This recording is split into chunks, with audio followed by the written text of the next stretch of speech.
तो हम पहले शुरू कर रहे हैं इतिहास, यानी कि भारत एवं विश्व का इतिहास। ठीक है, उसमें भी हम सबसे पहले शुरू कर रहे हैं प्राचीन इतिहास के बारे में। ठीक है, प्राचीन इतिहास के बारे में शुरू कर रहे हैं। तो यहाँ पर हम पहले शुरू कर रहे हैं प्राग ऐतिहासिक काल। ठीक है, प्राचीन इतिहास काल के अंतर्गत ही प्राग ऐतिहासिक काल। ठीक है, तो प्रागैतिहासिक काल जो है वो आपका देखिए कितने चरणों में बटा हुआ है। तो ये भाई साहब आपका हो जाता है, तो प्रागैतिहासिक काल जो है, ठीक है, इतिहास के अंतर्गत ये तीन इनको भागों में बांटते हैं। तो पहला है प्रागैतिहासिक काल, ठीक है, दूसरा है आद्य ऐतिहासिक काल और तीसरा है ऐतिहासिक काल। ठीक है, तो जो प्रागैतिहासिक काल है वो हमारा तीन भागों में बढ़ता है। यहाँ पे तीन भागों में बढ़ता है। ठीक है, पहला है हमारा पुरापाषाण काल, फिर मध्यपाषाण काल और फिर नवपाषाण काल। यहाँ पे जो हमारा पुरापाषाण काल है ये भी हमारा तीन भागों में बढ़ जाता है। पहला आता है निम्न पुरापाषाण काल, दूसरा आता है मध्य पुरापाषाण काल और तीसरा आता है उच्च पुरापाषाण काल। ठीक है, हम सबसे पहले पढ़ने जा रहे हैं प्राग ऐतिहासिक काल के बारे में। प्रागैतिहासिक काल में हम देखते हैं यहाँ पे हमारा समय है और यहाँ पे हमारा स्थल है, यानी प्लेस है जहां पर वो चीजें मिली हैं, साक्ष्य मिले हुए हैं। और ये है कि मतलब इन स्थलों में ये क्या प्राप्त हुआ है। तो पहला है हमारा पुरापाषाण काल। क्या है? पुरापाषाण काल।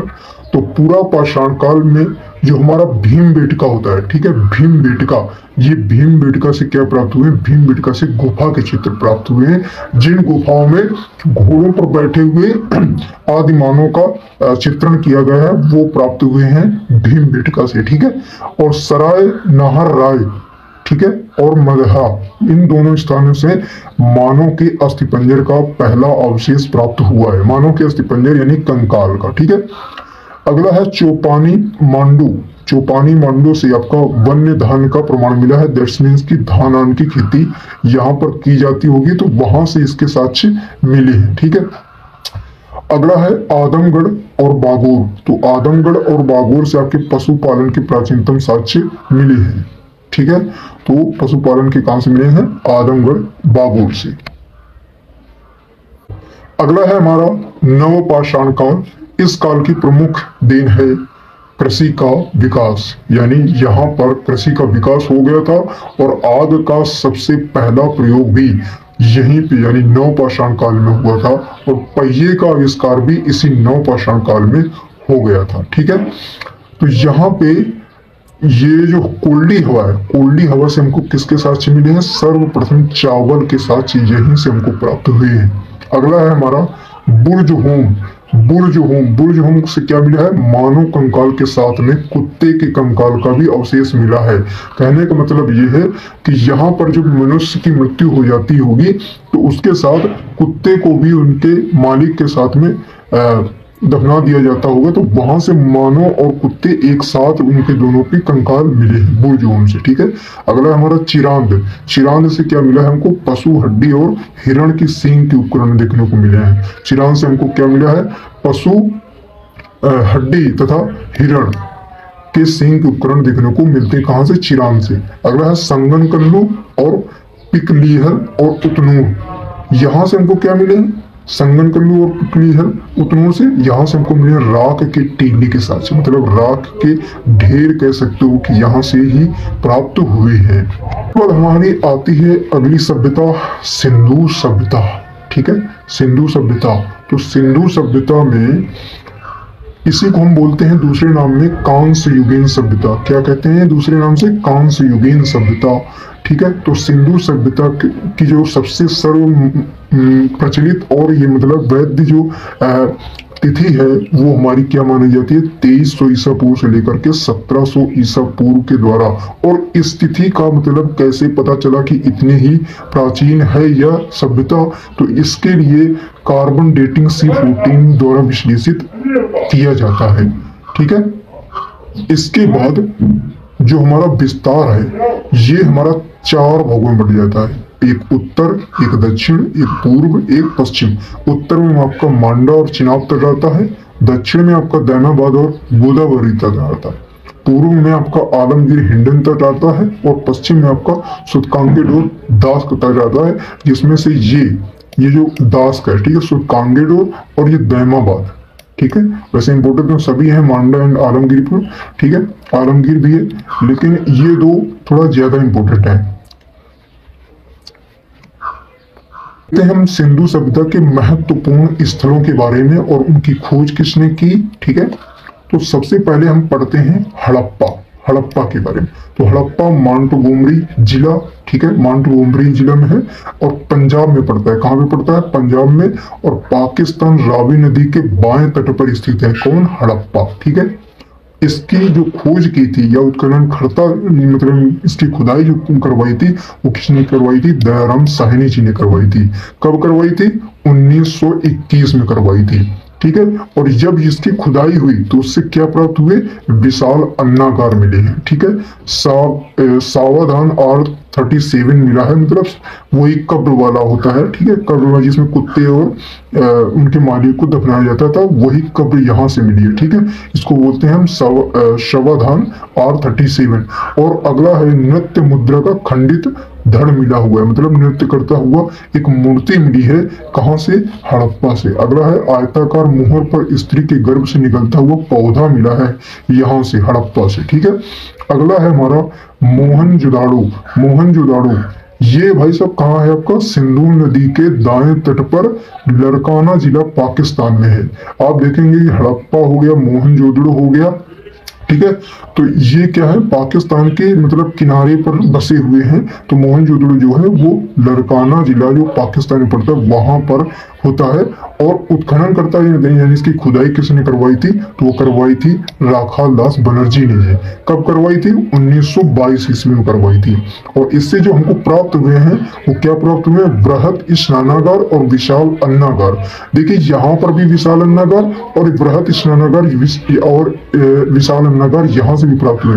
कहने का मतलब ये कि खुदाई होती है तो ऐसा तो है नहीं कि सभ्यता एक ही तरह हो, एक ही मतलब गांव में सभी लोग रहते हों सब एक प्रकार के, तो अलग अलग रहते थे। तो इसलिए अन्य जहाँ पर जैसी उनकी सिचुएशन रहती होगी वहां पर वो इकट्ठा कर देते थे। तो यहाँ मोहनजोदड़ो हड़प्पा दोनों जगह पर विशाल अन्नागार देखने को मिलते हैं, ठीक है। लेकिन स्नानागार जो देखने को मिलता है वो मोहनजोदड़ो में ही मिलता है।